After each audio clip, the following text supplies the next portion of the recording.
This is Soulside Up. I'm your host, Soul. Welcome to an hour of beautiful conversation. Open your heart and enjoy.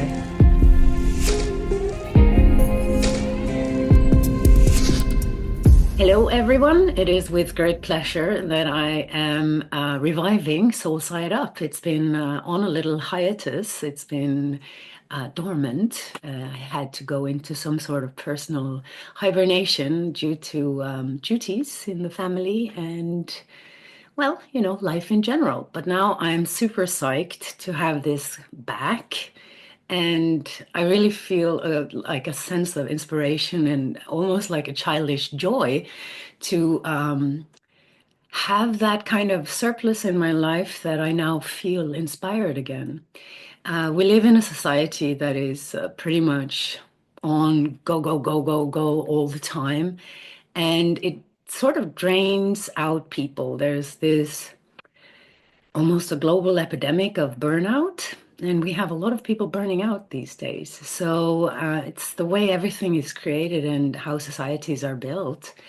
And the one thing that I feel is missing the most when I'm exhausted is inspiration. And inspiration is soul food. It is nourishment. Without inspiration, I'm half a human. I'm just there. I'm not inspired. It's just something is missing. So I'm very, very happy to say that I've been working a lot on regaining my health and balance and resting a lot. And that resulted in me finding the inspiration to start out with Soulside Up again. And my first guest for this second revival of Soulside Up is my dear friend Adrianne. Hello, Adrianne. Welcome. Hello. So you're in Boulder now? Yes, I am in Boulder. I have been in Colorado since December of 2013, and I live right up against the Flatirons for those who are familiar with the geography. And it's a very inspiring place for an artist to live. Yeah, yeah. Adrienne is an artist, and she's an artist that I will be working together with this year. We are super psyched about that. And when you asked me if I wanted to create a retreat, especially an art and astrology retreat, it was, there was no doubt. It was absolutely, yes, I'd love to do that. I can't wait, to be quite honest. And it's the Mythic Soul retreat. It's your little brainchild, Adrian. I mean, you had the inspiration. Do you want to share with us a little bit how you got, how that came to you? A little bit about that Yeah, journey? I would love to. And I'm also so excited for that offering this year. This year, which is starting out so intensely, I think, for so many of us. And, for me personally, having like this visionary gathering, that's, sort of coming out the other side of the year just feels like this bright spot in the whole year. And I can't wait to see what comes of the whole thing. But yeah, so I met you finally in person in 2022, yes? Yeah, I think so. Yeah.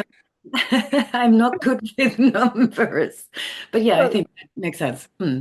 yeah, that that timeline makes sense to me. So yeah, I'm a visionary artist, and I have also been a student of astrology for many years now, really since I was 14 years old, and I am now 30, just about 38. So it's been a long time. And so for me, the journey of both being an artist and astrology has been a very visionary journey, and something that has really informed my use of symbol and myth and investigation of the soul and the heart and our humanity. All these are themes that have gone into my art over the years. And through that exploration, I've always been looking for astrologers that like really inspire my soul and really bring my visionary world to life. I feel like there's a spark that hits my imagination when I'm listening to a truly visionary astrologer. And I Hmm. feel like I found that when I discovered you, Soul. I remember like listening to you on a podcast years ago. I think it must have been Adam Summers' podcast. And I was listening to particularly your take on, I believe it was the ascendant you were talking about, and I had never heard anyone use the language and the symbols and the vision that you had when speaking about it. And it just like brought images to life in my mind. So I just kind of like, yeah, I Yeah, it's just, always nice to hear. I'm like, oh, cool. yes, yes, it's nice to have your impact reflected back to you, right? So I just thought of you over the years and I kept track of you. And little did I know that I would eventually be invited on a like an artist residency trip to Norway, which finally brought me to your homeland with a few of my friends. And I think we had started to connect a little bit online because I had gotten a reading from you Yeah, that's right. probably around 2020. And Mhm. so it just felt very destined that we would meet in person and connect. And I think I felt when I met you that I knew at some point I wanted to create something with you. I felt, some kind of synergy between both of our visionary natures.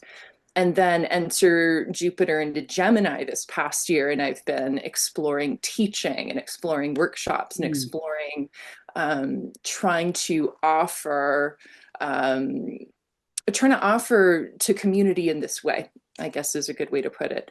And so I think it was right around last fall that I was like, how do I combine all the things that I love? How do I combine art, astrology, Norway, which I'm totally in love with, and then the Norwegian people that I have come to connect so deeply with? And I think that is when I conceived the Mythic Soul retreat and conceived this idea of bringing this rich symbolic world of astrology together with this with the visionary art world, and to Mm. create something to bring people into that, and so that they can come into their creative awakening more deeply, and so that we can find the inspiration that's possible in that world. So I'm really excited about what we've created and how it's going to offer people a place to come into what I think is like an epic landscape, an epic visionary landscape, epic mythology. Like, what a perfect combination of things for ultimate inspiration. So this is the retreat that I would want to go to personally, I Yes. think is Yeah. but I Well, guess that's kind of the backstory. Yeah. that's wonderful. Thank you.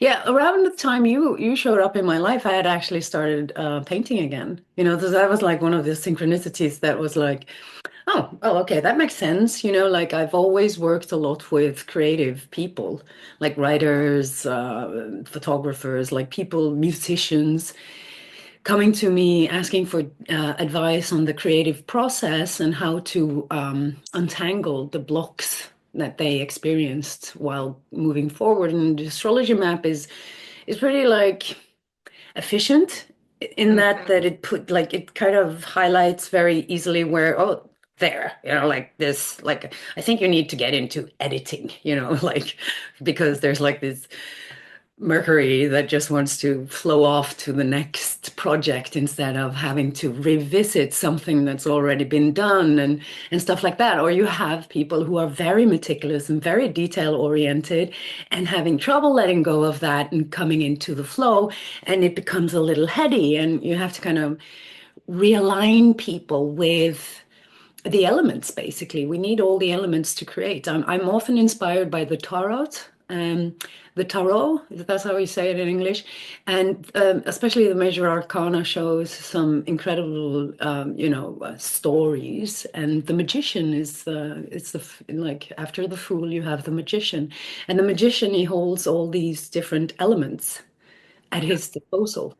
It's fire, earth, water, and air. And you have to be able, and that's the four elements of the astrology, and you have to be able to combine all of these in order to be a magician, the fifth element or whatever you want to call it, in order to create, actually. So that's something that I've been passionate about also in my own journey. I compared to your paintings.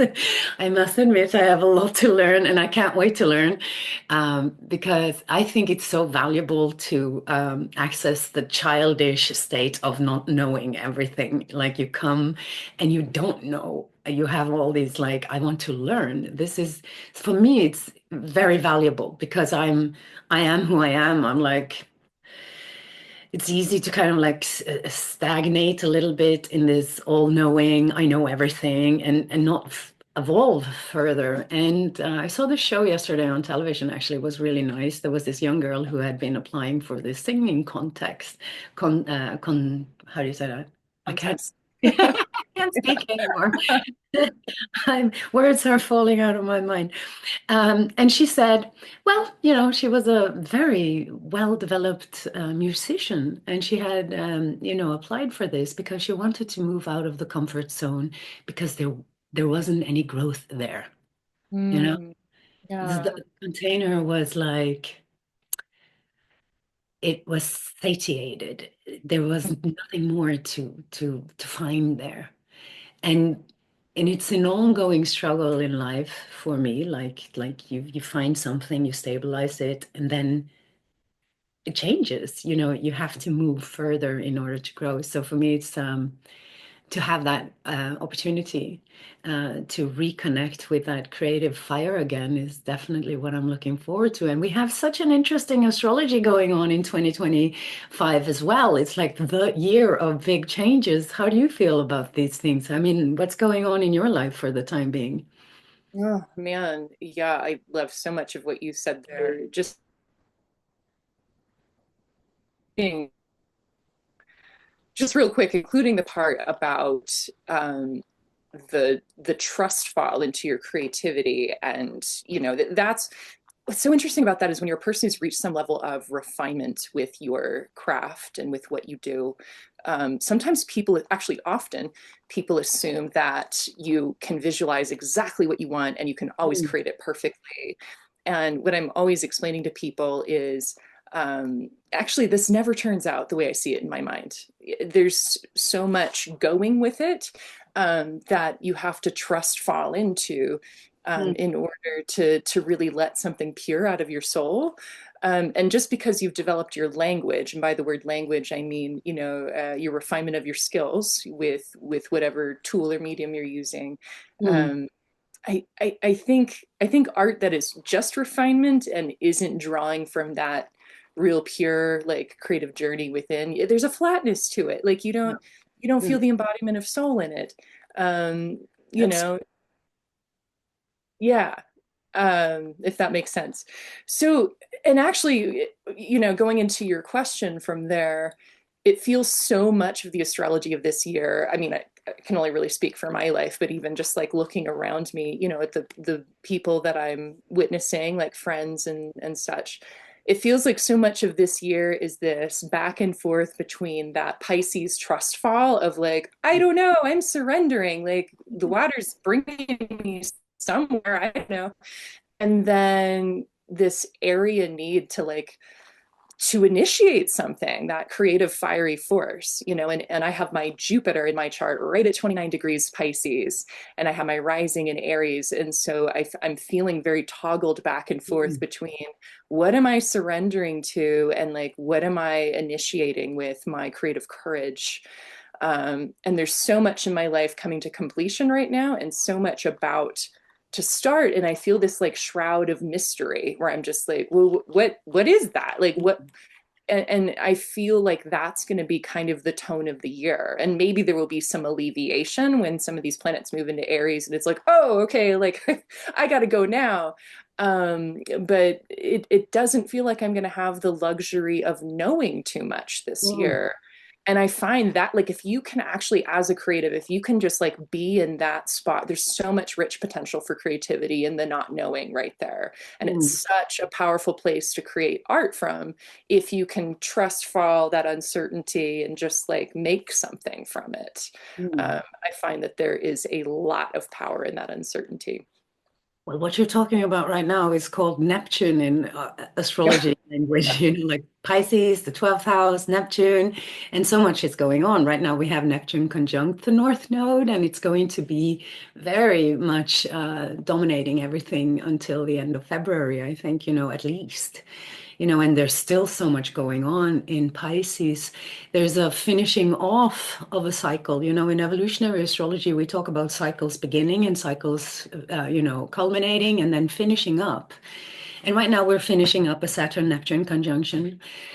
That started out in the 90s, I don't know, 89, 90, with the fall of the wall in Berlin. You know, there was this big, huge socio-political change, you know, what we thought could never um, change suddenly changed.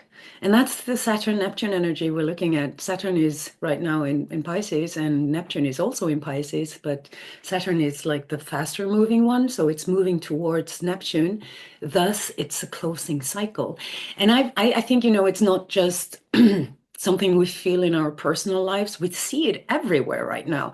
It's like this feeling of not having new visions, of not being, you know, we know something, you know, going to happen. I mean, because the future will come eventually, but it's all like shrouded in fog. It's a little foggy. There's an uncertainty in it, and there's also a sense of fatigue, like this. You know, the romantics of the old literature, they came up with a phrase that I find explains this state, this collective state, this more existential state of pain they call it Weltschmerz. It's just like the pain of being alive, or like it's just like you can't really put your finger on it. It's more like the death of romance, for instance, like that kind of the innocence is gone in a way. There is something like that. I think we collectively are mourning as well, at least people who are more spiritually inclined or open to more sensitive. I think they feel this like, oh, it's heaviness. It's like more bad news. It's like, we don't get a lot of good news around here, do we? You know, it's like every time you open the newspaper or you open any social media, it's just thrown at you at such force and with such conviction that it's incredibly tough on the immune system, right? The psychological immune system.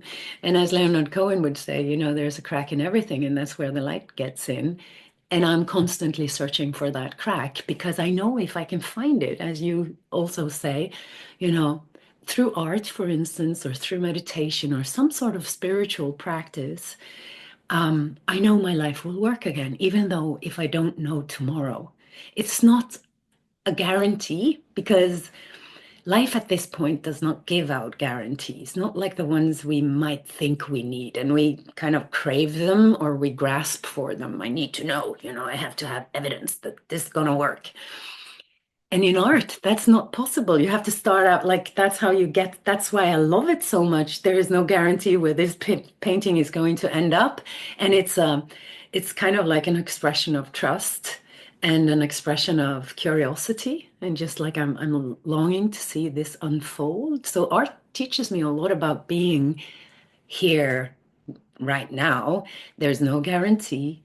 I can only I find peace though, you know, I find some sort of neutrality by connecting to that source, that light. When I find that crack, I need to, this is my duty right now.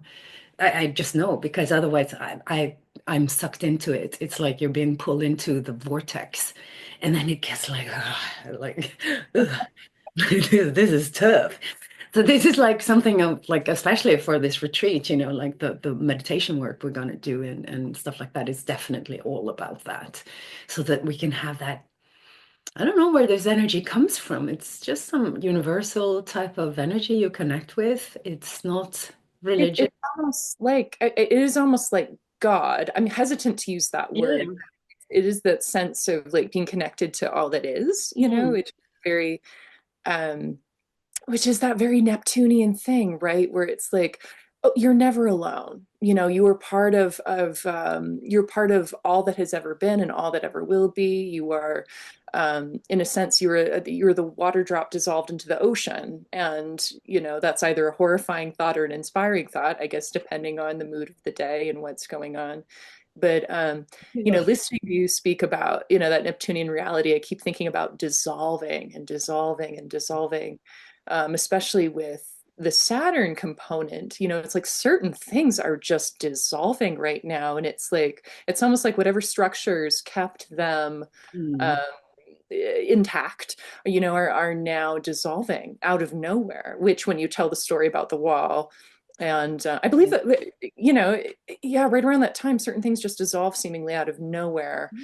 Um, and so, like, on the one hand, I'm witnessing a lot of that as an American, definitely witnessing a lot of that right now. But also, on the other hand, there are Neptunian things being given structure right now at the same time. And so I'm seeing a bit of both, I feel like, from my own lens.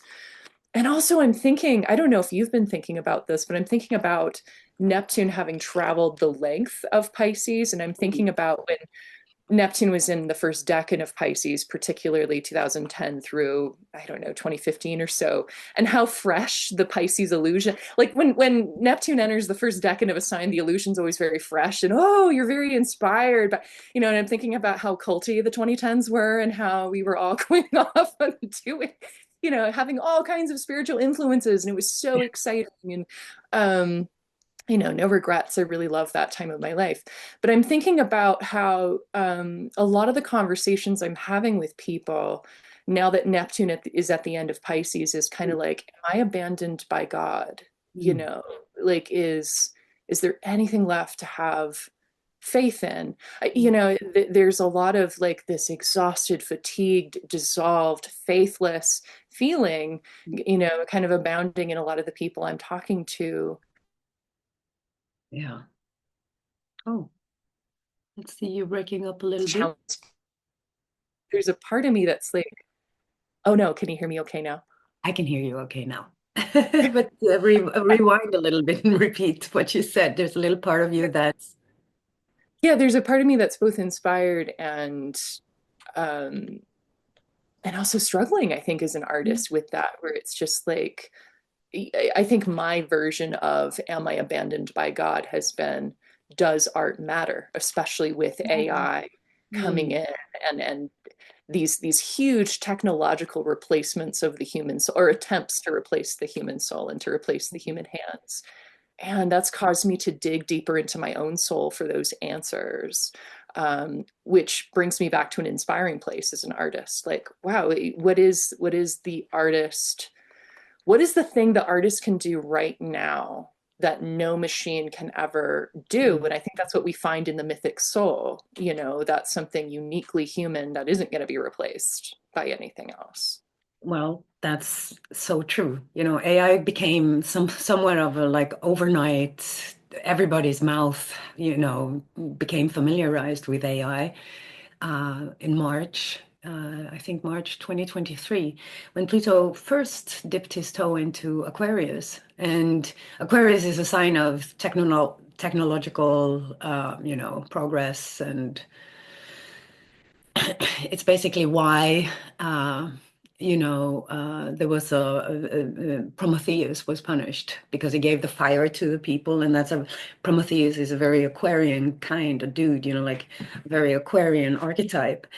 And that wasn't something he should do according to the gods because people weren't responsible or conscious enough to deal with such powers. So this is what we're going to see with Pluto, the planet of power, moving through Aquarius, these massive technological advances that are potentially threatening us, at one point, or making it hard to be human in this world. Constant surveillance and nowhere to kind of like be anonymous anymore. And this plagiarism, this type of AI taking over. And like progress is always pretty scary. And we have to accept that evolution is experimentation. We see if it works. Oh, did this work? Oh, poof. Okay, wow, maybe not such a good idea. So we have had some technological advances that at first glance seem to be like, why did we make this? And they're like the nuclear bomb, for instance, like now the world is even more scary and even more scary. And now we have these satellites and drones and everything coming from the sky and stuff. So it's pretty scary in a way, because people might feel like they're losing control.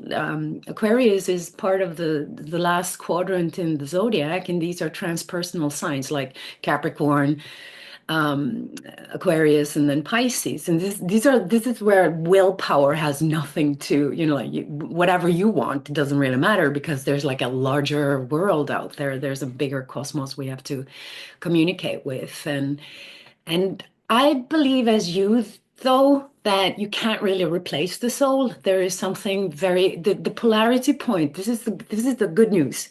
The polarity point of Pluto in Aquarius is Leo.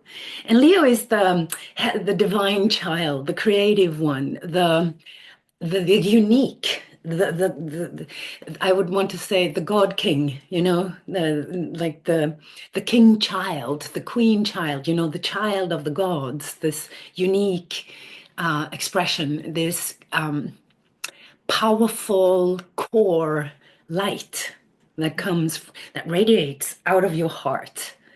It just radiates like the sun. It's ruled by the sun, Leo. And I've always been so fascinated by meditations on the sun. We're going to do some of those. These are just powerful. And the sun just started to, it just came into life one day, poof, like that, without no apparent, like, okay, now I'm here, like I'm going to create this earth. And we have all these earthlings running around being totally nuts sometimes. But they also have a great heart. They also have a unique connection inside of themselves that feels almost eternal. Like this is the light you cannot kill. Mhm. Right? So this is like an AI becomes the challenger for that one. Who are you really? It's going to push a lot of creative juice out of humanity. I'm sure of it. You're going to have a lot of people realizing that they cannot be replaced. They are uniquely important, that there will never be, you can't, have you seen the AI art? I'm sorry to say, it's not soulful, There is something that, like, every time I see one of these AI reels, and I'm like, I don't want to see it. It looks so cheap and it looks tacky in a way. Like, like robot-y, tacky. I can't explain it. There's just something not beautiful about it, even though it's glossy and it's so like I rather want to see a real penguin than an AI penguin, for instance, or like a real kitten. You don't have to make a kitten look even cuter. A kitten is already cute. You don't have to put these big eyes on him and like make him even more fluffy. It's already super cute. So why destroy what's already perfect? So I don't think we can be replaced. It's the same that goes on for astrologers. There is a couple of astrologers. One, I just discovered this yesterday or some days ago. An astrologer uses AI for his writing. Mhm. Oh, Wow. yeah. I'm like, okay, and he's open about it. It's not like it's just a tool for him. So of course it's might be provoking some people, I think it's very healthy that he's open about it, but I'm just thinking about myself. Would I do that? Yeah. Um, It's interesting because I've begun to engage like AI and to use it for certain things, and I'm actually really grateful for it in some cases. But yeah, where I find it most helpful, at least personally, is like it gets a spark going. Like sometimes you just need suggestions. And then yes. I'm like, oh, like now that I have the list of suggestions, the Mm, rest of my creative desires, a human wants to take over. And it's like, oh, now I want to write for my voice. I want to write for my soul. Um, but also, and I think this will be part of the Pluto and Aquarius story. I don't see how it couldn't be. So many of us are acquiring our clients and we're doing our marketing and everything online these days. And, mm, the internet's this content machine. And I think a lot of people feel this pressure to produce content, produce content, produce mm, content at mm, this extremely fast pace and like mm. this really high standard and speed. And like, oh, you're gonna lose your followers if you're not feeding the monster constantly. Yeah. Um, and, I mean, speaking as somebody who makes a big chunk of my living online, like, I guess I'm speaking from personal experience. And so, I think for some people, they're relying more on AI because they're exhausted. Like they Yeah. can't keep coming up. nobody's meant for this. I don't think humans are meant for this Mm, level of information output and input and this level of dissociation from the planet. mm, But here we find ourselves. And I'm thinking about Pluto in Aquarius squaring Taurus and squaring Scorpio, and these themes mm, around, the mm. earth and around power and around all these other things, as well as that opposition with Leo. And yeah, I don't know what's going to happen. I think that's none of us know what's going to happen this year, I think is one of the big themes. But looking at that Pluto in Aquarius, and I can't help but think, as you were talking about how Mary Shelley wrote Frankenstein, I believe during the last time Pluto was in Aquarius, if I have that correct. Um, That would be like just after the Declaration of Independence. I'm not a Mary Shelley connoisseur, but the last time Pluto was in Aquarius, we had the American Revolution. A little later, there was this French Revolution. So it's very revolutionary times for sure. But I think I will have to Google that. I got curious. I'm like, we asked Google. Google is my second brain, and I guess everybody's second brain these days. So I don't know. I see, Yeah. my friends are going to give it a go. Okay. I mean, I guess Frankenstein is a bit of a Pluto in Aquarius kind of thing. Like you're going to have robots. There will be people doing your house, your cleaning. You have robotic vacuum cleaners, and you're going to have more and more automated electronical gadget stuff coming into people's lives, and And that's something okay. You it know? like so closely emulates life, but it's not, it's like Yeah. it's organic life and like Mm. the uncanny valley of that. And I think that's what makes me think of Frankenstein's monster, is just like, oh, this creation that, ultimately actually destroys its creator, but it so closely emulates a real soul and life. Well, I think that's it. I've been giving it a lot of thought. Why is it that some esoteric knowledge is just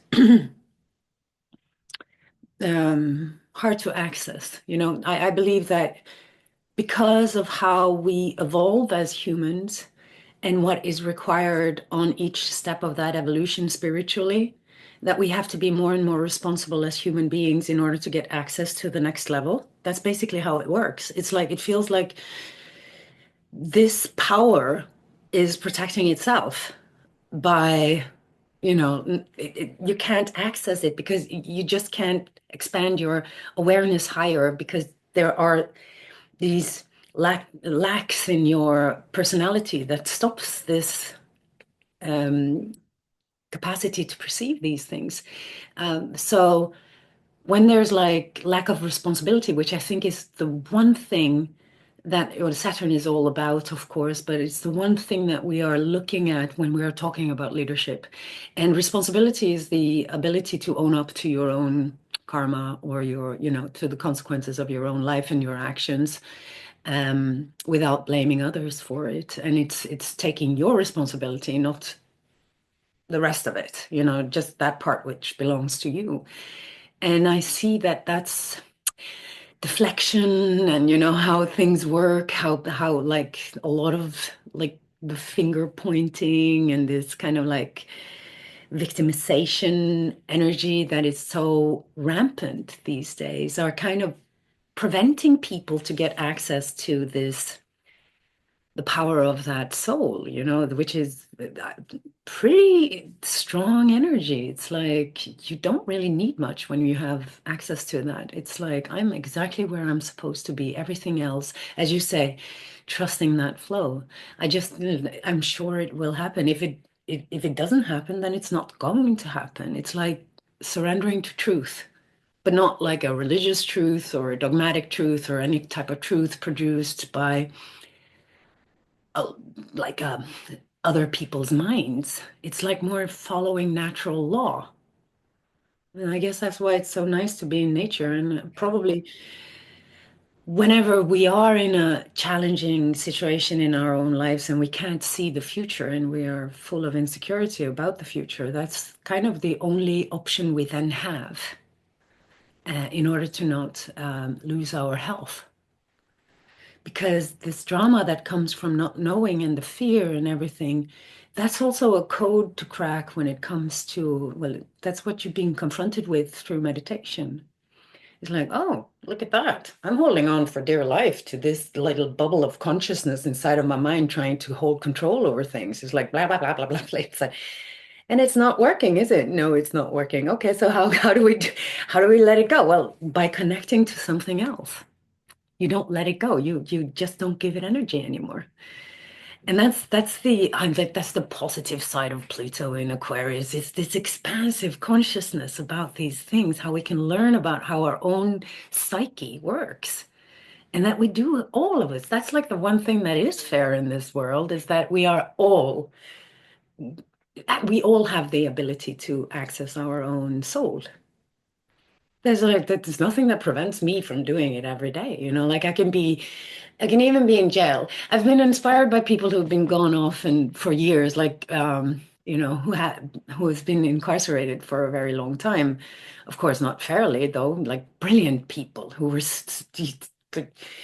okay, 25 years of jail for this genius because he did some sort of like pissed off some religious people or something, and inside jail, they still had access to it. So some great inventions were actually formulated when in that state. That was still accessible. So it's not so much about circumstance. Now, Yeah, if they can't take it from you. no, no, this is nobody can. It's impossible unless they, of course, kill the receptor inside your brain. That they can probably do, but that's like more like on this conspiracy theory thing, like my more dystopian Pluto in Aquarius dystopian, like, oh, what if that happens? But as long as I have, well, the freedom to sit down and breathe, I have the freedom to access that place. And um, so there's the hope, this connection. That's the crack where the lights get in, and I'm hoping we can access that. I think we must. I think like that's the only way we can survive in the future with our sanity intact, because there's a war of consciousness going on. They're trying to just like as this information thing you mentioned earlier is like we're being bombarded, and the United States, for instance, where you live, you've been, um, you are there right now. And I hear it all the time, from clients and people that I meet that it's pretty intense, the energy, the collective energy, and that's the other side of Neptune is that we're all in this soup together and we feel this soup and all the ingredients in them, in it, like the different feelings in it, this ocean of emotion. So, and I guess with your Jupiter there on the Oh, 29th. and with No. oh, sorry, I think we have a slight lag. Um, yes, definitely feeling it with my Jupiter right there. But I was, as you were talking, bringing up US, I think a lot of astrologers are very cognizant of Yeah. the fact that the last time Neptune was in Aries while Uranus was in Gemini, and I know we've got a few months before Uranus hits Gemini while Neptune's in Aries, but the last time we had that as Americans was during the Civil War. And who's to say what's going to happen or what a conflict in the US looks like today, with all the technological developments we have and different things at stake than would have been at stake, last time. But it certainly feels like it certainly feels like we're kind of exiting the Neptunian um, diffusion of things, and we're very much heading towards the reclamation of that Aryan immediacy, that violence, the need to resolve things through. It's like two rams butting their heads together. It's like the actual clash on some level needs to happen. Yeah. You know Absolutely. what, you in America, you feel it. It's so strong right now. And I think we all are just bracing ourselves, like, what's gonna how's this gonna go? Last night I was sitting with some medicine at my altar, and at one point in my journey, just had my face down on the earth and was like really connecting with the earth and really feeling into it. And I was reminded of like a basic truth we all live with, but we don't think about, which is that all of this stuff is taking place on a very thin crust of earth on top of miles of boiling magma, like anger, this fiery anger is boiling at the center of the earth. And I was like reminded viscerally how the core of all of us is kind of this boiling anger, like this expression, this Aries expression of like, I'm alive. Ah, I have opinions. I got to do something about it. I got to create something about it. I got to oppose something else because I am me. And I was like really feeling into that Aryan fire, like just through the earth itself. And I was like, oh yeah, like we're due for like a big eruption of that on the other side of all this sort of Pisces oceanic Mm, diffusion. Which is like for me, once again, bringing it back to the mythic soul and even like our retreat that we're going to be offering this year, that bridge between like the Pisces inspiration and that Aryan like need to express what is mm. most purely true. I see that theme in so many things right now. Yeah, and the outer planets are moving from Taurus. I mean, Uranus is in Taurus now. It's moving forward now, and it will dip into Gemini. And for our retreat, it will be in Gemini, and that's kind of like an expression that's like it's moving away from these yin signs. Pluto is have moved out of Capricorn into Aquarius, very creative sign. Pisces, is shifted into Aries, the beginning of the zodiac, this new birth, and Uranus in Gemini, a new expression is coming through, and it's more extroverted. It's more there's almost like a revival energy in it, actually, even though the circumstances of Earth is like. I don't know, it looks like some sort of dystopian movie. We all read that book, and but still there is something really beautiful happening in that with these transitions, these movements into more expressive science. And I think people will connect deeper with that uniqueness inside of them. Like, this is just like, this is what I can do. Aries is very independent. It's not waiting for anyone else to kind of like make up your mind. And it's Saturn, Neptune. They will be in a conjunction. Like, first they just dip in and then they move, out of and back to I think Saturn goes all the way back to 25 degrees Pisces, and Neptune will just linger on that 29th degree. Um, and so we will have that coming back again until, you know, we move into 2026. And February 2026 is the official date, 20th of February 2026, for the new Saturn-Neptune conjunction. And if you consider Neptune the water and Saturn the mountain, the wall and the people, that you see this kind of like dissolving of some structures that we have. It could be something like the UN or you know the World Health Organization. Now you have all these big huge organizations being targeted, and that's also like maybe they are also dissolving or being reframed in what, like, just like having to go through a new identity phase or something. So there's something of these old forms and structures that are being eroded right now. And there are new visions coming in from that, hopefully, um, visions that are more ethically sane. Yeah. And like, not like these insane megalomaniac visions where we're going to take over the world and we're going to have a new imperial Rome now, like this kind of old school imperialism that we see is kind of happening right in front of our noses. It's just like there now. Maybe, maybe not. It's so hard to tell. But on a personal level, we might feel that it's a call to leadership. Actually, like it's a calling to leadership. I think leadership is also one of the natural evolutions that happen in meditation and also in art. You have to trust yourself. You just have to trust your vision. You have to trust yourself. You have to trust. Okay, so I have this vision, like I have this vision. I remember I was doing my yoga one day and I got this vision. I'm like, oh, wow, I want to paint that. And I did it.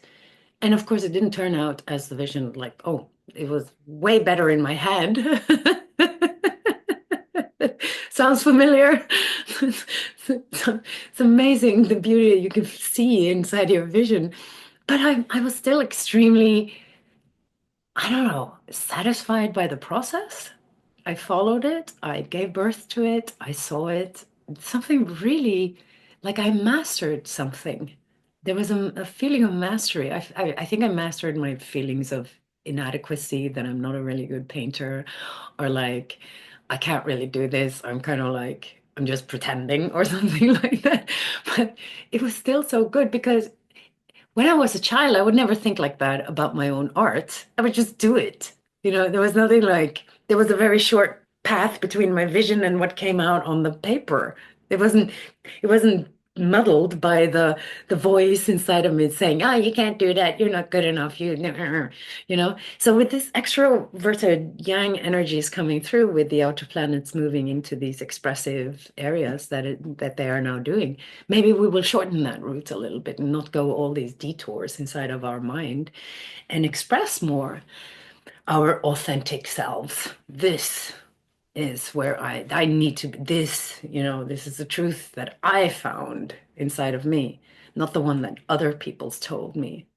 And it takes courage, right? Aries is Oh, courage. It yeah. takes courage to put what is authentically you out Mm. there. And there's a vulnerability to that. Like there's this tremendous vulnerability to Aries actually, because it's always asserting, leading, like throwing the spear. And quite often with Aries, you get the experiment, right? Like, because you do the thing before you think about it.